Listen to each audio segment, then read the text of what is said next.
Praise the Lord. கர்த்தருடைய நாமத்துக்கு மகிமையுண்டாவதாக. இந்த நாளில் உங்கள் அனைவரும் நான் பார்ப்பதிலே மகிழ்ச்சி அடைகிறேன். ஏறக்குறைய 7 மாதங்கள் கடந்து வந்து 8வது மாதத்தின் முதல் நாள் கர்த்தர் நம்மளை இன்னைக்கு எல்லாரும் கூட்டி சேர்த்திருக்கிறார் இல்லையா? நிச்சயமாக அவருக்கு நன்றி செலுத்தணும். அவருக்கு ரொம்ப சோத்திர பலியை நம்ம செலுத்தணும். ஏன்னா நம்ம நிற்பதும் நிர்மலமாகாதிருப்பதும் கர்த்தருடைய சுத்த கிருபையாக இருக்குது. இது மட்டும் நடத்தினார் அல்லவா? கர்த்தர் அல்லவோ இன்றைக்கு உங்களை பாதுகாத்து நடத்தி கொண்டு வர்றார். அவருக்காக நம்ம எதை செய்கிறோம்ல, ஆனாலும் தேவன் நம்மளை ஒரு நாளும் பாதுகாக்கிறார். அவர் நடத்தி கொண்டு போகிறார். எனக்கு அருமையானவர்களே, இந்த மாதத்தில் தேவன் ஆகஸ்ட் மாதத்தில் ஆண்டவர் என்னெல்லாம் செய்ய போகிறார், என்னுடைய வாழ்க்கையில் எப்படியெல்லாம் இருக்க போகுது, நான் என்ன செய்யணும் என்ன பண்ணணும் அப்படின்னு கலங்கிக்கிட்டு இருக்கீங்க. ஆனால் ஆண்டவர் சொல்கிறாரு, கலங்காதே திகையாதே, நான் உன் தேவன், நான் உன்னை பலப்படுத்தி சகாயம் பண்ணுவேன், என் நீதியின் வழக்கத்தினால் உன்னை நான் தாங்குவேன் அப்படின்ற நம்பிக்கையோட இந்த மாதத்தை துவங்க. கர்த்தர் உங்களோடு இருப்பார், அவர் நடத்துவார், அவர் கருத்திலே பார்த்து கொள்ளப்படும். அவர் உங்களோடு இருக்கும்போது எதை குறித்து நீங்கள் கலங்க வேண்டும்? உங்களை ஆண்டவர் அதிசயமாக நடத்தி கொண்டு போவார். அதனால் இந்த நாளில் இந்த மாதத்தை குறித்து பயப்படாதீங்க, கலங்காதீங்க. கர்த்தர் உங்களோடு இருக்கிறார். கர்த்தரே எல்லாவற்றையும் செய்து முடிக்க போகிறார். நாம் இந்த வாக்குத்தத்த செய்திக்கு முன்னால் நாம் எல்லாரும் சேர்ந்து ஒன்றிடம் தலை வணங்கி ஜெபிக்கலாமா? கண்களை மூடுவோம். துதிகள் மத்தியில் வாசம் பண்ணுகிற எங்கள் தேவனே, இந்த மனமகிழ்ச்சி இந்த காலை வேலைக்காய் நன்றி செலுத்துகிறார் ராஜா. இப்போ இந்த புதிய மாதத்தின் முதல் நாளில் எங்களை எல்லாரையும் நீங்கள் கூட்டி சேர்த்துருக்கிறீங்க. நன்றி கர்த்தாவே, உம்மை துதிக்கிறோம். எத்தனை நாவுகள் இருந்தாலும் போதாது ராஜா, நீ செய்த நன்மைகள் ஏராளம் தாராளம். ஆண்டவரே, இந்த பிள்ளைகள் நாங்கள் நன்றி செலுத்தும்படியா இந்த நாளில் கடந்து வந்திருக்கிறோம் ராஜா. அப்பா, எங்களுடைய சோத்திர பலியிடுகிற தேவனை மையப்படுத்துறான்னு வேதம் சொல்லுகிற இந்த நாளில் எங்கள் வாயில துதியை கொடுங்கப்பா, சோத்திரத்தை கொடுங்க. நன்றியுள்ள இருதயத்தோடு துதிக்கிற பிள்ளைகளை எங்களை மாற்றுங்க. இந்த நாளில் அப்பா என்னுடைய வாக்குத்தத்த செய்திக்காக ஜெபிக்கிறோம். அடையாளம் மறைத்து நீங்கள் வெளிப்படுங்கப்பா, நீங்கள் பேசுங்கப்பா, நாங்கள் கேட்கிறோம். எங்கள் இயேசுவின் மூலம் ஜெபிக்கிறேன் எங்கள் நல்ல பிதாவே, ஆமென். இந்த மாதத்தின் வாக்குத்தத்தை நாம் தியானிப்போமா? சங்கீதம் 126:3. கர்த்தர் நமக்கு பெரிய காரியங்களை செய்தார், இது நிமித்தம் நாம் மகிழ்ந்திருக்கிறோம். விசுவாசிக்கிறோம், ஆமென் சொல்லுங்க. கர்த்தர் நமக்கு பெரிய காரியங்களை செய்தார், இது நிமித்தம் நாம் மகிழ்ந்திருக்கிறோம். நமக்கு அப்படின்னு சொல்லும்போது நம்ம எல்லாருக்கும் கர்த்தர் நமக்கு பெரிய காரியங்களை செய்தார் அப்படின்னு நீங்க சொல்ல போறீங்க. ஹல்லேலூயா. மிகப்பெரிய அற்புதத்தை கர்த்தர் செய்தார், எனக்கு செய்து விட்டாரு, எனக்கு கர்த்தர் என்னுடைய எல்லா பிரச்சனையும் எடுத்து போட்டாரு, எனக்கு ஒரு நன்மைகளை ஆண்டவர் செய்தார் என்று இந்த மாதிரி நீங்க சொல்ல போறீங்க. எத்தனை பேர் நம்புறீங்க? கர்த்தரால மட்டும்தான் அற்புதம் செய்ய முடியல, கர்த்தர் பெரிய காரியங்களை செய்தார் அப்படின்னு நீங்க சொல்லணும். அப்படின்னா உங்களுக்கு என்ன நடக்கணும்? ஒரு அதிசயம் நடக்கணும், ஒரு அற்புதம் நடக்கணும். நடந்தால் தான் சொல்ல முடியல, சும்மா போய் எதுவும் சொல்லுவோம்ல. அப்போ இந்த மாதத்தில் ஆண்டவர் உங்களுக்கு பெரிய காரியங்களை செய்ய போகிறார். ஹல்லேலூயா. செய்வார் அப்படின்னு சொல்லி நீங்கள் நம்பணும். ஆனால் செய்தார் என்று சொன்னால் செஞ்சுட்டாருன்னு அர்த்தம். கர்த்தர் நமக்கு பெரிய காரியங்களை செய்தார், இது நிமித்தம் நான் மகிழ்ந்திருக்கேன், அதனால நான் மகிழ்ந்திருக்கிறேன், மகிழ்ச்சியா இருக்கிறேன் அப்படின்னு நீங்க சொல்ல போறீங்க. என்ன பெரிய காரியங்கள், என்ன மாதிரி ஒரு அதிசயத்தை கர்த்தர் செய்ய போறார் அப்படின்னா, சிறையிருப்பை மாற்ற போகிறார். ஹல்லேலூயா. யோபு தன் சிநேகிதருக்காக ஜெபித்த போது அவன் சிறையிருப்பை மாற்றினார். யோபு 42:10 சொல்லுகிறது. அந்த வசனத்தை நம்ம வாசிக்க கேட்போம். யோபு தன் சிநேகிதர்களுக்காக வேண்டுதல் செய்த போது கர்த்தர் அவன் சிறையிருப்பை மாற்றினார். யோபுக்கு முன் இருந்த எல்லாவற்றை பார்க்கிலும் இரட்டத்தனியாய் கர்த்தர் அவனுக்கு தந்தருளினார். ஹல்லேலூயா. எனக்கு அருமையானவர்களே, யோபு தன் சிநேகிதருக்காக ஜெபித்த போது அவன் சிறையிருப்பை ஆண்டவர் மாற்றினார். பாருங்க, கர்த்தர் எனக்கு பெரிய காரியங்களை செய்தார், இது நிமித்தம் மகிழ்ந்திருக்கிறோம். எப்படி மகிழ்ந்திருக்க முடியும்? உங்கள் சிறையிருப்பு மாற்றப்பட வேண்டும். ஹல்லேலூயா. உங்களுக்கு இருக்கிற நெருக்கங்கள் மாற்றப்பட வேண்டும். உங்க வாழ்க்கையில் இருக்கிற பிரச்சனையெல்லாம் உங்கள்கிட்ட நீங்கணும். விலகுனா தான் நீங்கள் ஆண்டவரை கனப்படுத்த முடியும், மையப்படுத்த முடியும். அப்போ நீங்கள் என்ன செய்வீங்க? இந்த மாதத்தில் என்ன செய்ய போறீங்க? நீங்கள் என்ன செய்யணும்னா, மற்றவர்களுக்காக ஜெபிக்க ஆரம்பிக்கணும். ஹல்லேலூயா. நீங்கள் உங்கள் குறையையே சொல்லிக்கிட்டு இருக்கக்கூடாது. இந்த நாளில் கர்த்தர் உங்களோட பேசுகிறார். நீங்கள் அநேகருக்காக ஜெபிக்க ஆரம்பிங்க. உங்களுக்கு தெரிந்த பிள்ளைகளுக்காக, உங்களோடு கூட இருக்கிறவங்களுக்காக, மற்றவர்களுக்காக நீங்கள் ஜெபிக்க ஆரம்பிக்கும் போது உங்கள் சிறையிருப்பு, அதான் உங்களுக்கு இருக்கிற நெருக்கம், உங்களுக்கு இருக்கிற பிரச்சனை, உங்களுக்கு இருக்கிற உபத்திரவம், உங்கள் கடன் பிரச்சனை, உங்களோட வியாதி, உங்கள் குடும்பத்தில் சமாதான குறைவு, இவை எல்லாவற்றையும் நான் மாற்றி போடுவேன்னு ஆண்டவர் வாக்கு கொடுக்குறாரு. விசுவாசிக்கிறீங்களா? அப்பதான் நீங்க தைரியமா சொல்லுவீங்க, கர்த்தர் எனக்கு பெரிய காரியங்கள் செய்தார், எனக்கு ஒரு மகிழ்ச்சியை கர்த்தர் கொடுத்திருக்கிறார், ஏன்னா என் சிறையிருப்பை கர்த்தர் மாற்றினார், என் அடிமைதனத்தை என்னை விட்டு எடுத்து போட்டார். இஸ்ரவேலர்கள் பாருங்க, இத்தனை ஆண்டுகளா அடிமையா இருந்தாங்களே, மோசேவை கர்த்தர் இன்னைக்கு அனுப்பினார் இல்லை, என் பிள்ளைகளை மீட்டு கொண்டு வா என்று சொல்லி மோசே போய் பார்வோன் இடத்துல பேசுறார். பேசி இஸ்ரவேல் ஜனங்களை மீட்டு கொண்டு வரார். திரளாய் வர்றாங்க, 6 லட்சம் பேர் வெளியில வராங்க.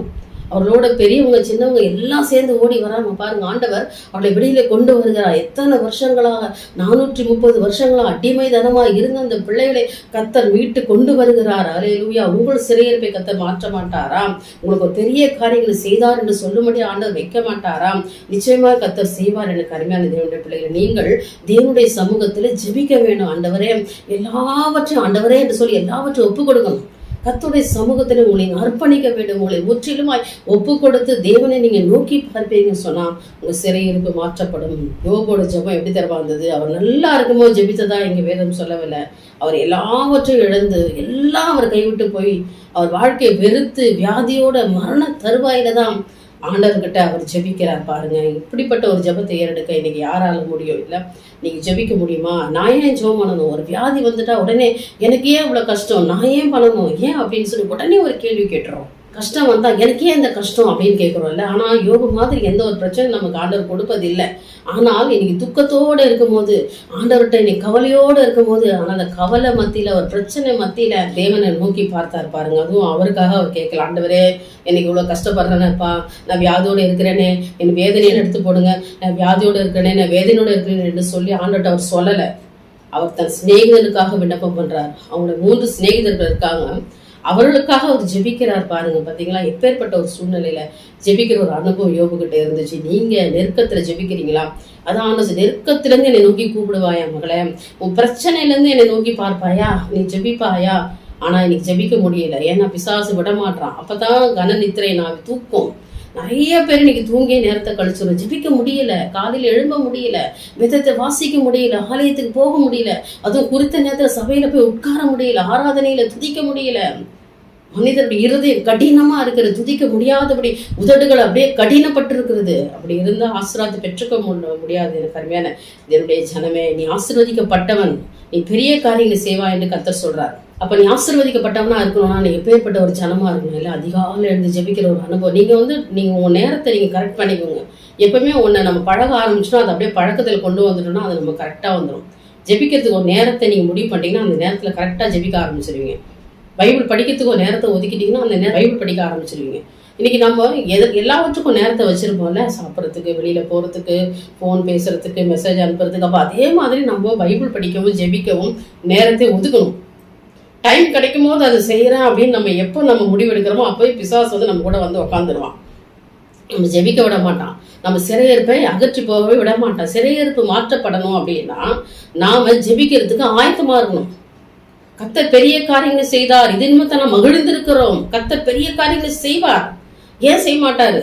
நீ முழங்கால் படிக்கிடு, கரங்களை உயர்த்தி ஜெபம் பண்ணு. உன் வீட்டில தான் நீ ஜெபிக்கணும். ஆலயத்துல மட்டும் போய் கையை உயர்த்தி ஜெபிக்கிறது அல்ல.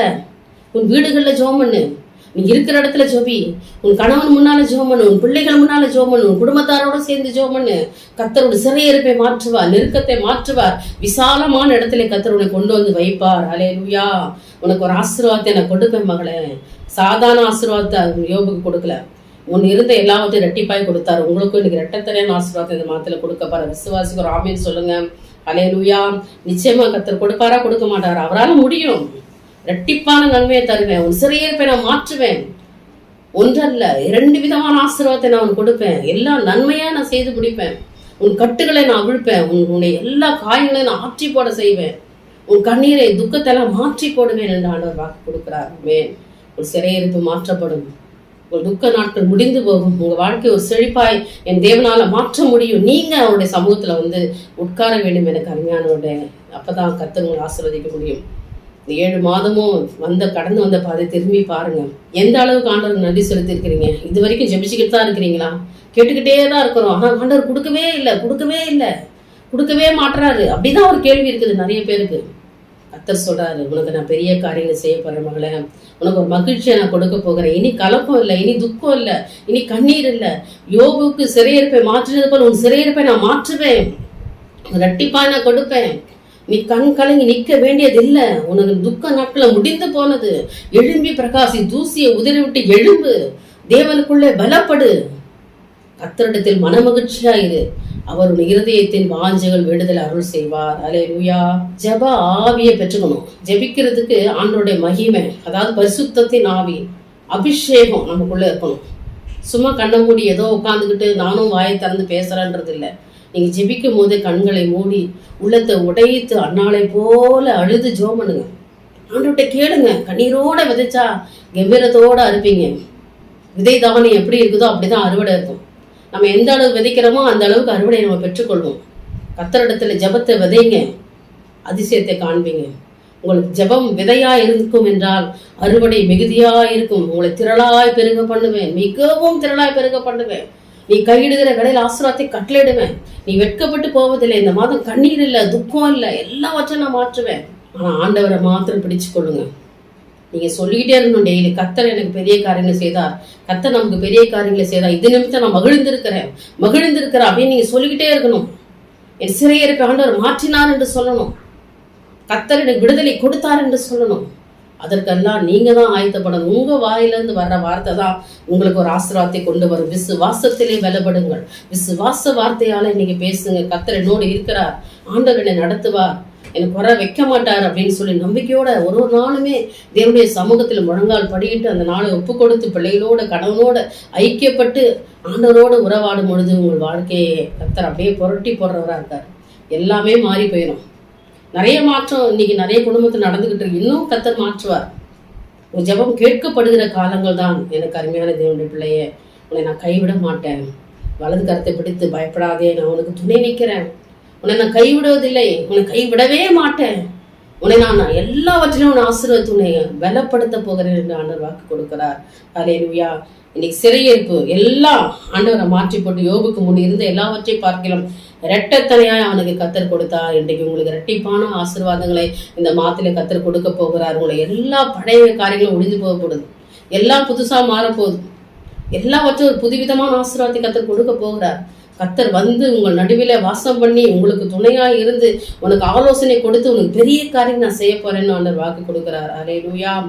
நம்புங்க நம்புங்க, கர்த்தரால மட்டும்தான் முடியும். உன்னை உயர்த்த என் தேவனால மட்டும்தான் முடியும்.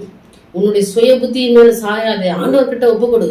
உன்னுடைய ஆலோசனை ஒண்ணும் இல்லை, நீ தேவனுடைய கரத்துக்குள்ள உட்கார்ந்து ஆலோசனை ஆண்டவர்கிட்ட கேளுங்க. கர்த்தர் உங்களை ஆசீர்வதிப்பார். அல்லேலூயா. இன்னொரு வசனத்தை நம்ம வாசிக்க கேட்போம்.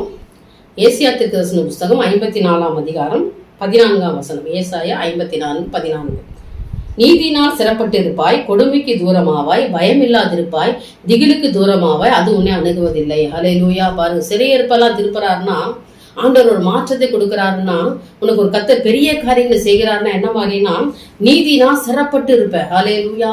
ஆமென். கர்த்தர் நீ சிரமமா நிலையா இருக்கிற மாதிரி இந்த மாதத்துல வைக்க போறாரு. அது மாத்திரமல்ல, கொடுமைக்கு தூரமாவா. இனி கொடுமையான காரியங்கள் எல்லாவற்றையும் விலகி போட்டுருவார். அவை உங்கள்கிட்ட நெருங்கவே நெருங்காது, அது கிட்டையே வராது, அது தூரமா போகும், அது தூரத்துல வேடிக்கை தான் பார்க்கும். கொடுமைக்கு தூரமாவாய். ஆமென். அல்லேலூயா. அடுத்தபடியாக பயம் இல்லாது இருப்பாய். இன்னைக்கு நிறைய பேருக்கு ஒரு மரண பயம் இருந்துகிட்டே இருக்குதுல்ல, அந்த பயத்தை ஆண்டவர் விலக்கி, மரண பயம் மாத்திரமல்ல, எல்லாவற்றுக்கும் பயப்படுற ஒரு அனுபவம்.